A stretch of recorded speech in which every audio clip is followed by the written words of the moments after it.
位於名古屋愛知縣金城浮頭地區，磁浮列車鐵道館喺2011年3月14日到今，根據官方統計，每年超過50萬人到訪。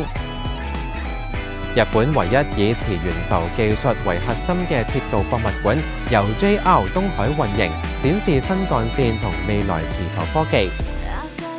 根據官方資料，鐵道館面積為154,826平方英尺。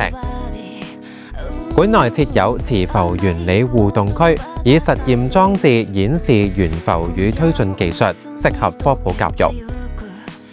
頂層設有展望台，可眺望名古屋港與磁浮試驗線方向。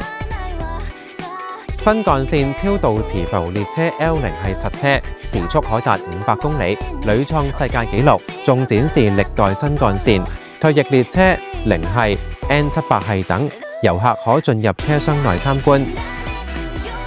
館內仲展示多款已退役柴油蒸汽火車。交通方面，遊客可以從名古屋站搭青科線至終點站金城浮頭，步行2分鐘，全程大約25分鐘。遊客參觀完畢之後，可以順道到訪樂高樂園，步行大約10分鐘。園外有其他食肆可以歇腳一下。